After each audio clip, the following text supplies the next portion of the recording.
আমাদের পশ্চিমবঙ্গ তথা পুরো ভারতবর্ষ নিয়ে এক বিরাট ষড়যন্ত্র চলছে। আর এই ষড়যন্ত্রর মূল মাস্টারমাইন্ড যে হচ্ছে সেটা আমেরিকা, পাকিস্তান এবং পাকিস্তানের দোসর এখন বাংলাদেশ হয়েছে। তো আপনারা জানেন ইদানিং সময় বাংলাদেশে হিন্দুদের প্রতি কীরকম অত্যাচার নিপীড়ন শুরু হয়েছে, এখনও চলছে। ঠিক আছে, ইভেন আমাদের এখানেও মুর্শিদাবাদ আর বেশ কিছু অঞ্চলে এরকমটা, যেমন শেখ শাহজাহানের ঘটনা আপনারা শুনেছেন যে কীভাবে এদের প্রতিপত্তি দিন দিন বাড়ছে।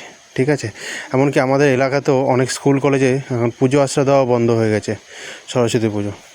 তো এদের একটা সূক্ষ্ম পরিকল্পনা রয়েছে, সূক্ষ্ম না বিরাট লেভেলের পরিকল্পনা রয়েছে।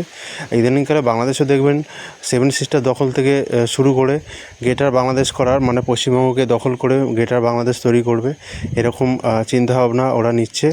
আর এতটা সাহস কোথার থেকে পায় জানেন তো? শুধুমাত্র আমাদের কিছু স্বার্থান্বেষী রাজনৈতিক নেতারা আছে যারা ভোটের লোভে ও পাড়ার মানে কিছু মুসলিম সম্প্রদায়কে তারা এখানে আশ্রয় দেবে।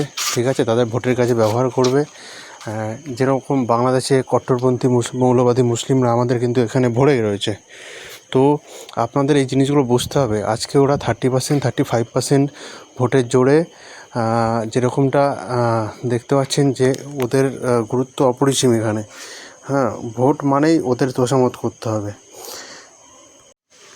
আজকে হুমায়ুন কবির নতুন দল গঠন করছে, এদিকে আইএসএফ আলাদাভাবে নিজে ভোটে লড়ছে, ওদিকে এআইএমআইএমও আসছে।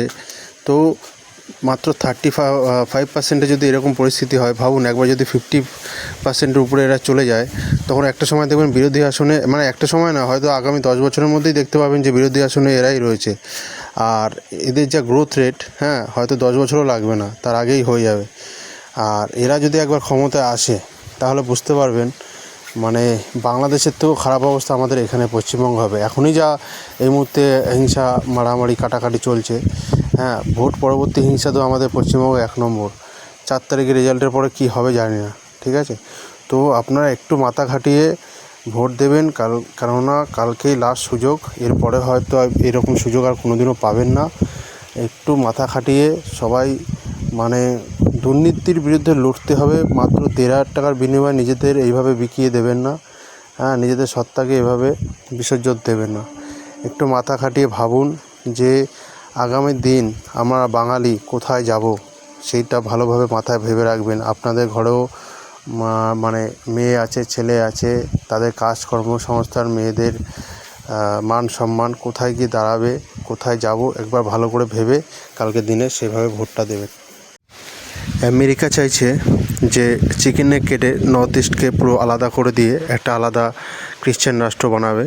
তাতে করে ওরা পূর্ব এশিয়াতে একটা চীনকে ডিফেন্ড করার জন্য একটা ভালো বেস পেয়ে যাবে।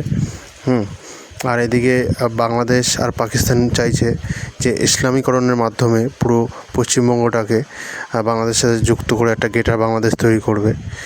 আর কাশ্মীরকে আলাদা করার একটা বিরাট পরিকল্পনা। এদিকে কেরলে মুসলিম সংখ্যাগরিষ্ঠতা বেড়ে গেছে, কেরলও আলাদা হয়ে যাবে।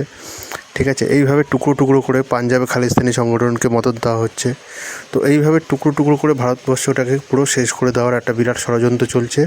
আর এই ষড়যন্ত্রকে বানচাল করার জন্য আমাদের সবাইকে একজোট হয়ে লড়তে হবে। আর আপনারা জানেন যে কোথায় আমাদের ভোট দেওয়া উচিত যদি আমরা আমাদের নিজেদের অস্তিত্বকে রক্ষা করতে চাই।